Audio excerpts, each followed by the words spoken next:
G'day ladies and gents, and welcome back to Cold Waters with Mags, and welcome to a fresh start in the 1968 campaign. And we are playing as the USS Plunger, Permit Class Nuclear Attack Submarine, SSN 595.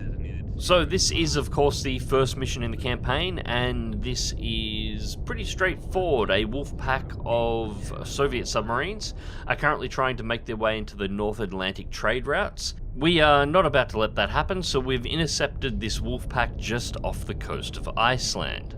Now, fair warning in advance, everything in the 1968 campaign is a little bit slower. All of the boats are a little bit slower, all of the weapon systems you have access to are a little bit slower. You don't have access to your guided cruise, anti-ship cruise missiles or anything along those lines, so everything takes a little bit more time, and it's a little bit more difficult across the board because of the way the AI actually sometimes reacts. But regardless, this should be a little bit of fun, so I hope you enjoy. 5 contacts here in total. I really don't think any more than 2 or 3 of them are actually going to be submarines.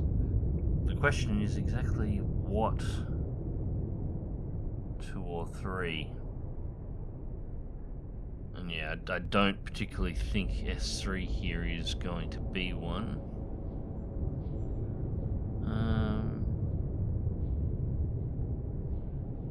Trawler FV, yep, that lines up perfectly. Okay, so that's a trawler. We've got the Gulf, which I think is the first time I've actually seen one of those in the ocean before.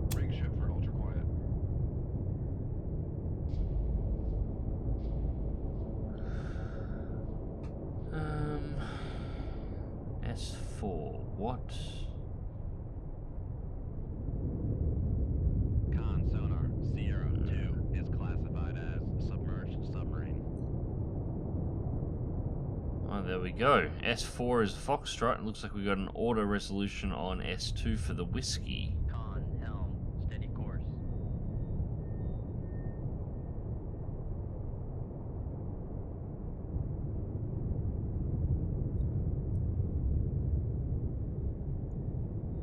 That does seem to line up. Sierra 5 is classified as merchant. Alright, so that leaves us with 3 potential submarines here.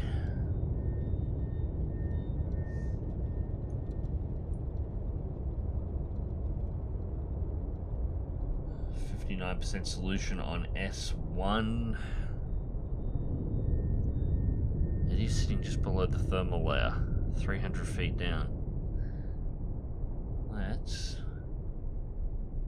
get down below the layer itself.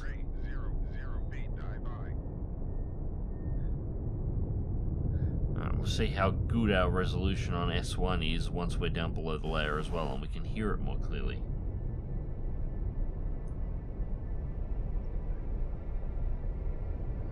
.6 to target, 63. Passing 120. Alright, tube 1 is on the left, I think. So yeah, no, we don't want active sonar on activation. Not on launch anyway.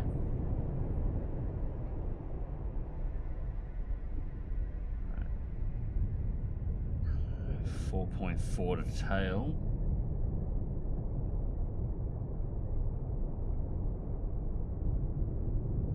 We should get a jump in the solution at the moment. Now we're below the thermal layer. Still holding at 69%. Looks like the target is diving. It's at about 400. 71%. So yep, we're going up now.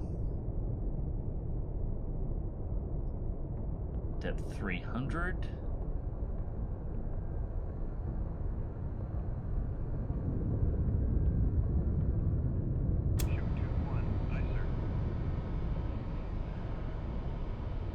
It's going to be a fairly short range shot, so I will actually have sonar activated on launch. Normally I like to let the torpedoes sink passively, and there's the counterfire.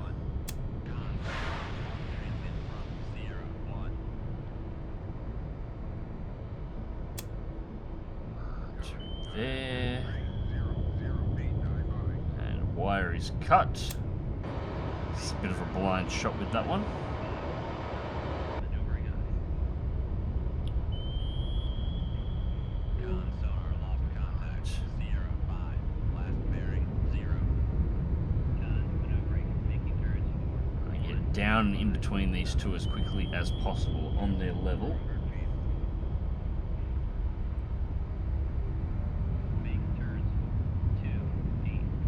Now in the 68 campaign, I'm pretty sure all of Russia's torpedoes are fairly dumb guidance.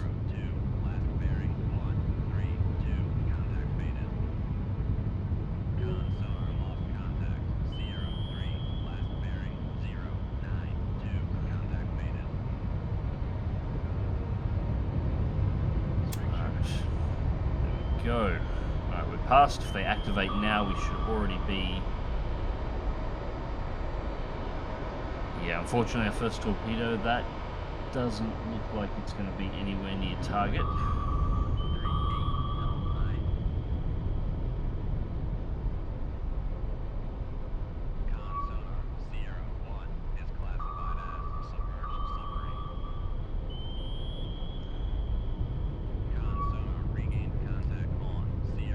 And that is a Romeo, not a Golf.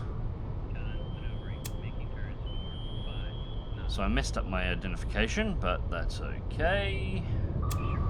Torpedo away. And tube 2 cleared, wire still intact.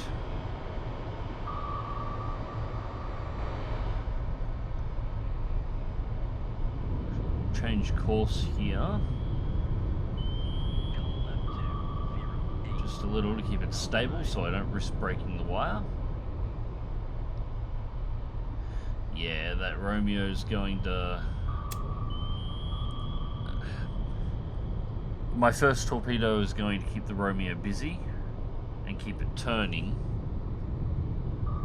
but it's not going to pick it up, not with the detection range on a Mark 37.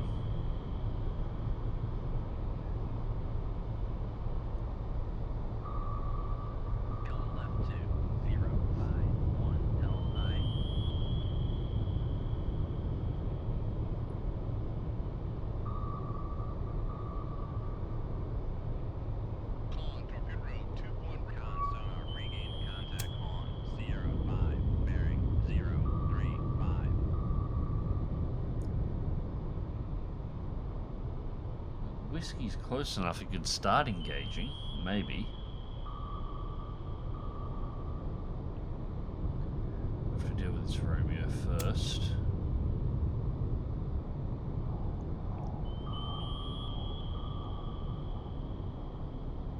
That looks like we may have a fairly reasonable lead out here.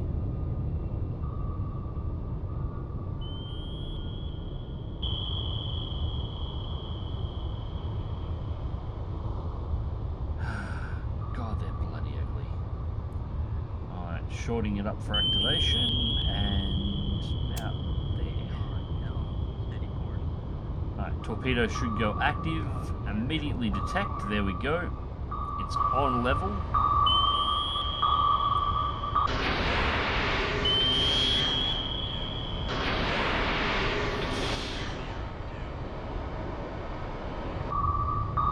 I'm assuming the Whiskey's firing those. Okay.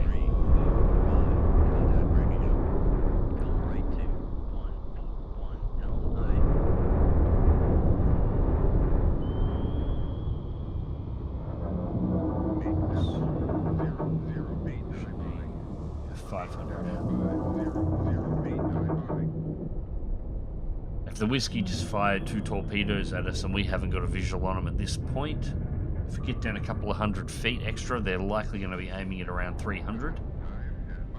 So if we can get down to 500, considering the limitation of the detection cones of the 1968 torpedoes, and there's both our torpedoes. So Whiskey's a little bit further away than our current map shows. Not by a huge amount though, judging by the spread angle there.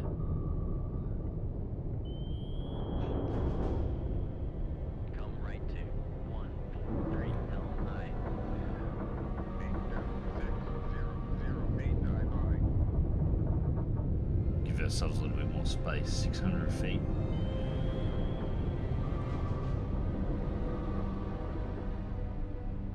Might even take it to 700 feet. And torpedoes have gone active. So there's no getting past them before they go active this time. Con, torpedo route, make depth 60, make depth 700 feet, high.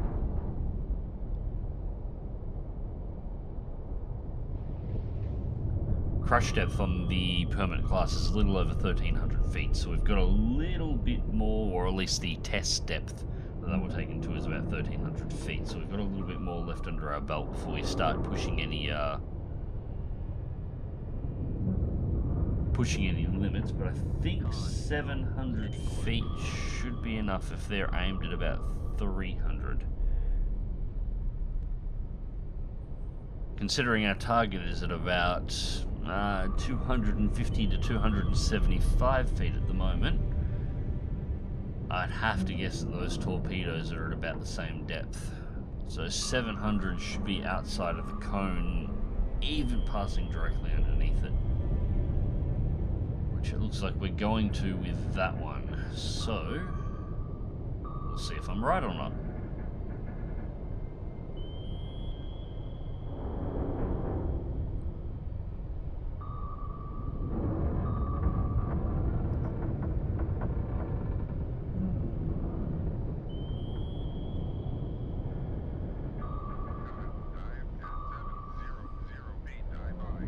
Thank you, Helm.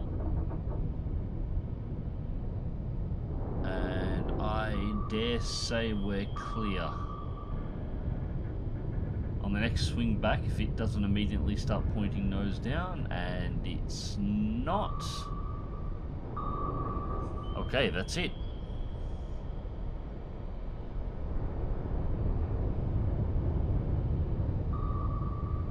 Torpedo successfully evaded. Now we're just going to close distance on this whiskey and shoot it. This is going to be a bit of a risky shot considering the low solution we've got. Torpedo away.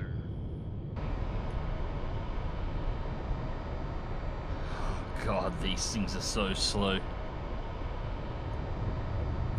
Really tiny little warheads on them as well. The Mark 37's only got like a 330-pound warhead.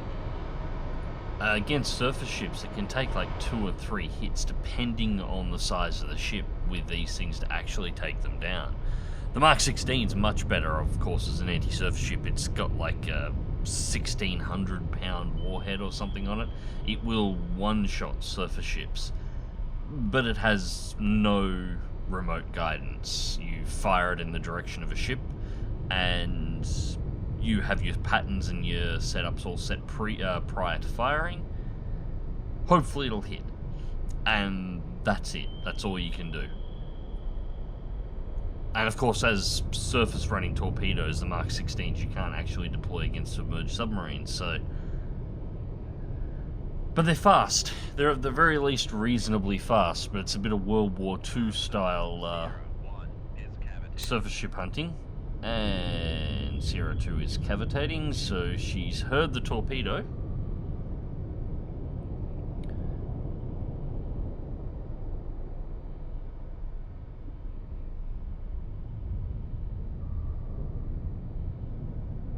Still 3.9 kiluyards, so the torpedo is... Oh, that was loud.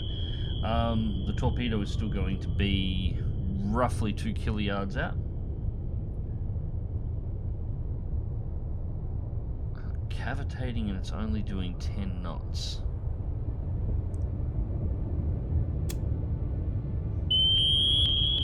Ow! Whiskey, your active sonar is too loud. Can you please turn it off? You're not going to find me. I already know where you are. There's the countermeasure. Now, I could release the torpedo here, or more to the point, move the activation marker for the torpedo back so the Mark 37 will go active, which will increase its speed. But if I do that, the onboard guidance is going to take over as well, and it is going to start responding to things like countermeasures. If I keep it under manual control on the wire like I am now, so the torpedo itself has not actually gone active at this point and won't until it hits the waypoint, I can manually guide the torpedo all the way in without having to worry about any kind of countermeasures. It's a little bit slower and it takes a little bit longer, but it means I can essentially put the torpedo directly on top of the submarine before it actually goes active. And it's a bit of interesting stuff here happening with the Whiskey as well. You'll see it's bouncing around as it's turning. As it's turning away from us towards south at the moment, you see the countermeasure deploy, and we got a 95% solution. This shows the difference in the 1980s, 1990s campaign and the 2000s campaign as well, submarines in the 1968 one. Normally we would be able to hear the Whiskey regardless of what it did, but as it turns away and starts pointing its prop and its baffles away from us, we're going to lose, or we should lose, there it is, the little jump there.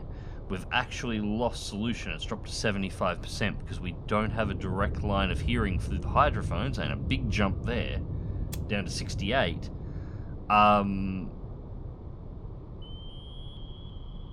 Yeah, because we don't have a direct line of sight to the props on the Whiskey at this range with the hydrophone, so we can't hear it. But as it turns back, we've just jumped back to 95% again. So essentially a perfect solution, and we can see it. The Permit class is not the top submarine that's available in the 1968 campaign, but it is one of the best and is still equipped with a damn good sonar suite. And it's still not good enough, or still, I wouldn't say still bad, but it's still not good enough that to be able to clearly detect a Whiskey at, 6 kiluyards, regardless of its maneuvers. There we go, the torpedo has snagged the Whiskey.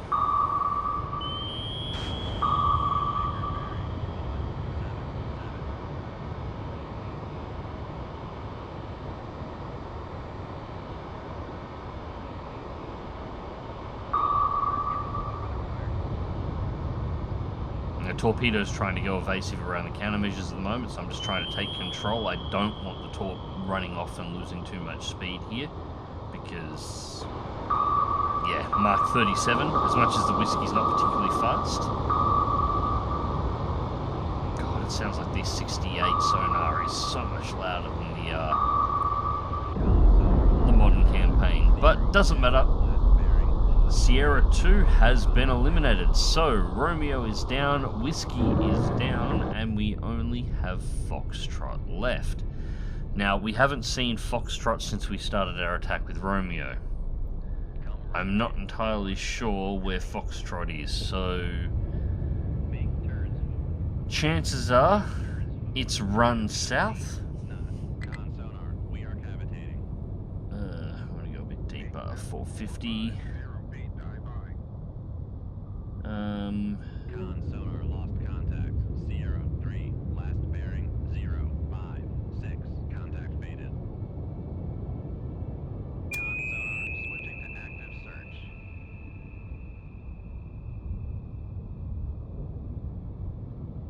There's no real point in trying to be quiet at this point. Con sonar switching to passive search. And no return. Come right to 155. Helm So they're right. pretty far south at this point. Con helm steady course. Hopefully 5.5 will be deep enough that we stop cavitating. If not, I'll bring us down a little bit further. And we're going to do a sprint south. There we go. What was that at? Just before 500 feet. So, yeah, flank speed, cavitation depth is about up above the thermal layer and see if we can get tabs on this bloody thing again. Come on. There it is. Alright, Sierra 4. We've got a 9% solution. That's running on the surface. Why the frig is it running on the surface?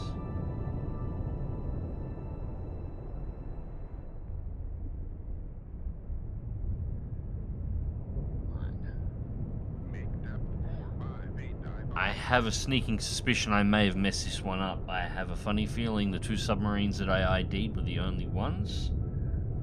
I don't think this is actually a submarine. I have seen submarines run on the surface before, but I just have a sneaking suspicion that this one isn't going to be one.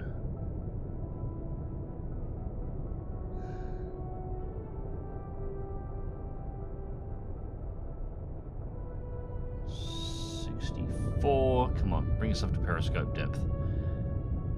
At very least, I'm going to confirm before I shoot.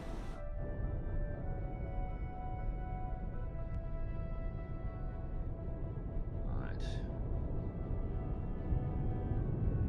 Raising periscope.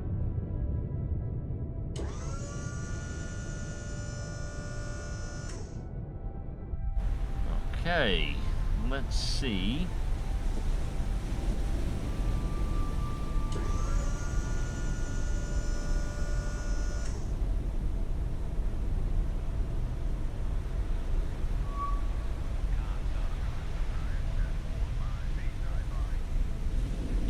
It's a trawler. It is a trawler.